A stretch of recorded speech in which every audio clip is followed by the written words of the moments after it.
हाय traders, क्या हाल चाल। आज है 26 सितंबर और ये बैंक निफ्टी का 1 मिनट वाला चार्ट। आज हम बात करेंगे मेरे ट्रेड रिपोर्ट वीडियो की, जो मैंने यहाँ कहीं प्लेस किया सेल साइड के लिए और मैंने यहाँ तक कहीं अपना प्रॉफिट बुक कर लिया। चलो इसका रीज़न समझते हैं। रीज़न समझने से पहले मैं बता दूं कि आज का ये वीडियो थोड़ा शॉर्ट होने वाला है, कि मैं बस अपने ट्रेड का लॉजिक बताऊंगा। ओवरऑल मार्केट का मैं क्या कर रहा है क्या नहीं वो नहीं बताऊं। चलो अभी देखते हैं कि मैंने टेलीग्राम पे अपने क्या एक वीडियो डाला था कि मार्केट आज सुबह तक एज पर जिक्स निफ्टी 300 पॉइंट्स गैप डाउन खुल सकता था यहाँ कहीं।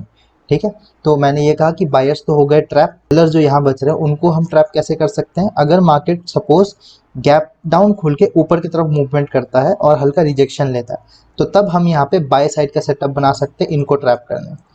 और अगर ये गैप डाउन खुल के डायरेक्ट ब्रेकआउट दे देता है तो हम सेल साइड का सेटअप तब तक नहीं बना सकते जब तक ये स्टॉप लॉसेस निकल ना जाए। इतना आप समझ गए। ये मैंने टेलीग्राम पे कहा था। और मैंने ये भी कहा कि अगर मार्केट गैप डाउन खुल के नीचे वाला मूवमेंट देता है तब हमको नया प्राइस एक्शन के हिसाब से काम करना पड़ेगा। प्रीवियस चार्ट हमारी कोई काम का नहीं होगा। और हुआ वही चीज़ कि मार्केट गैप डाउन खुला। देखो इसे कहते हैं प्लानिंग। इसको क्या है ये प्लानिंग। अगर देखो मार्केट अगर खुलता है, गैप डाउन खुलता है, वो दो ही प्रॉपर मूव कर सकता है। या तो खुल के वो ऊपर चलने लगेगा या तो खुल के वो नीचे चलने लगेगा। उसके हिसाब से आपको प्लानिंग करनी होती है। तो वही चीज़ मैंने किया। अब मुझे ये गैप डाउन जब खुला, अब समझ में आ गया कि यहाँ जो सेलर्स हैं वो निकल गए, वो स्ट्रॉन्ग सेलर्स थे, वो लोग अपना प्रॉफिट बुक करेंगे। अब हमको जो देखना है नया प्राइस एक्शन के हिसाब से देखना है। इतना मैंने वीडियो में कहा था प्री मार्केट। अच्छा, नया प्राइस एक्शन क्या होता है? प्राइस एक्शन किसे कहते हैं?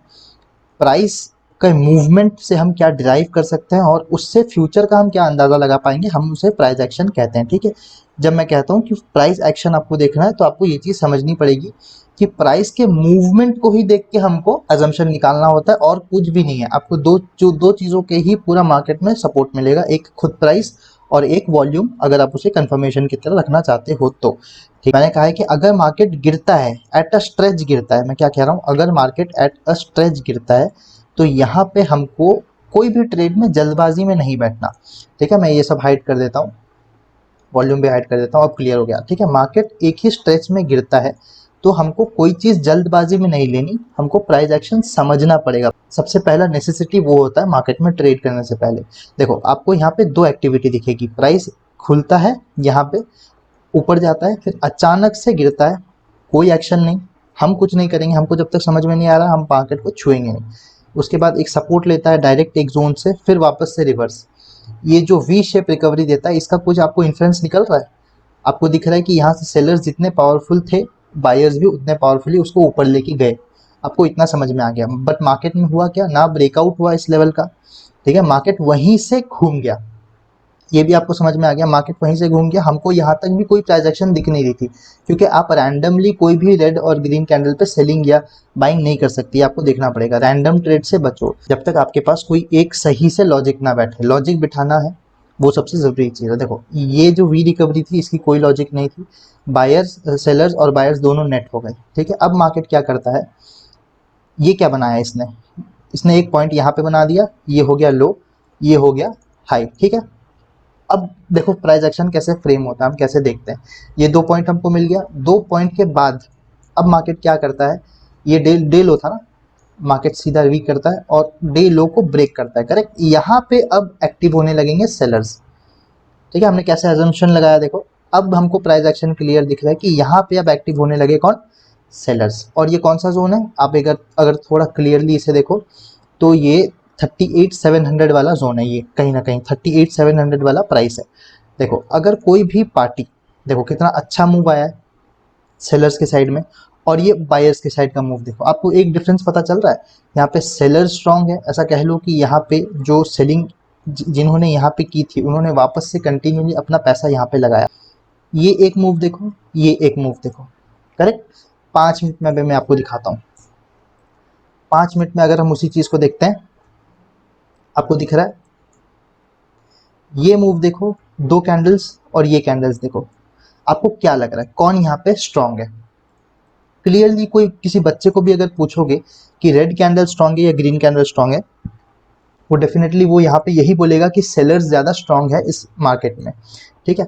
तो वही मैंने देखा और प्राइस कहीं ना कहीं यहाँ पे 38,700 के पास से डायरेक्ट रिजेक्शन ले रहा है। मैं हमेशा कहता हूँ, अपने क्लासेस में भी कहता हूँ, स्टूडेंट्स को भी कहता हूँ कि अगर किसी जोन से डायरेक्ट रिजेक्शन आता है तो ज़रूरी नहीं है कि वो रिवर्सल हो। वो क्या होता है, अगर किसी जोन पे प्राइस डायरेक्टली पिच होता है तो इसको बहुत से लोग सपोर्ट मान के बाइंग करते हैं, तो प्राइस थोड़ा ऊपर जाएगा बाइंग ऑर्डर्स को एग्जीक्यूट करने और फिर नीचे गिर जाएगा अगर उसको उस पर्टिकुलर डायरेक्शन में मूव लेना है तो, क्योंकि उसको स्टॉप लॉसेज मिल जाएंगे। और यहाँ पे वही चीज़ हुई। देखिए आपको यहाँ पे स्ट्रेंथ पहचानना आ गया, किसका ज़्यादा स्ट्रेंथ है। मेरे को यहाँ क्लियरली दिख रहा है कि सेलर्स का स्ट्रेंथ ज़्यादा है, जबकि यहाँ पे सेलर्स ट्रैप्ड हैं। फिर भी हमको क्लियरली दिख रहा है कि सेलर्स का स्ट्रेंथ यहाँ ज़्यादा है एज कम्पेयर टू बायर्स, और वहीं पे मैंने अपना ट्रेड एग्जीक्यूट किया। तो कभी कभार मार्केट को ऐसा एनालाइज करना भी बहुत फ़ायदा देता है कि स्ट्रेंथ और वीकनेस फाइंड करो दो पार्टीज़ के बीच में, क्योंकि कहीं ना कहीं बायर्स और सेलर्स यही दो हैं जो मार्केट को चला रहे हैं। इन्हीं को देखते हुए हमको स्ट्रेंथ आइडेंटिफाई करके कहाँ मार्केट जा सकता है एजम्पशन निकाल के, देखो यहाँ पे वही हुआ कि 38,700 से इसने सपोर्ट का एक्ट किया। स्ट्रेंथ हमको क्लियरली दिख रही थी कि सेलर्स यहाँ पे बायर्स यहाँ पे स्ट्रांग नहीं थे, दो यहाँ पे सेलर्स ट्रैप थे, मगर फिर भी बायर्स का उतना पावर नहीं था कि वो उनकी स्टॉप लॉसेस हिट कर सके, क्योंकि यहाँ आप सेलर्स की पावर देख सक रहे हो।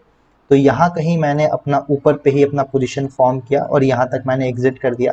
मैं आपको स्क्रीनशॉट दिखा देता हूँ। आगे का मार्केट तो आज बहुत अच्छा ट्रेंडिंग था, तो आई होप मैंने आपको आज का लॉजिक समझा पाया मेरे ट्रेड का। अगर इससे कुछ नोट्स निकलता है आप नोट्स बना लीजिए, जो जो मैंने कहे कि मार्केट जो जोन्स को कैसे रेस्पेक्ट करता है। अगर डायरेक्टली टेस्ट करता है तो वो क्या करेगा, एक रिट्रेसमेंट ले सकता है, श्योर नहीं है कि वो रिवर्सल है। ये चीज़ ध्यान रखिए, ये सपोर्ट के साथ भी होता है और रेजिस्टेंस के साथ भी सेम होता है कि अगर डायरेक्टली टेस्ट करे तो हल्का रिट्रेसमेंट लेगा। दो चीज़ होता है, डायरेक्टली टेस्ट करना इसे बोलते हैं और स्विंग्स बना के टेस्ट करना इसे बोलते हैं। अगर ऐसे टेस्ट करता है तो इसको हम एज अ ब्रेकआउट या बायर्स ट्रैप देख सकते हैं, और वैसे ही सपोर्ट के साइड में ऐसे वाला मूवमेंट, ये गलत हो गया, सपोर्ट के साइड में ऐसे वाला मूवमेंट, अगर इसे डायरेक्टली टेस्ट करना नहीं बोलते, इसे टाइम स्पेंड करके अच्छे से ब्रेकआउट देके सेलर्स को बिठा के ट्रैप अगर करना होगा तो ये ऐसे ट्रैप करेगा।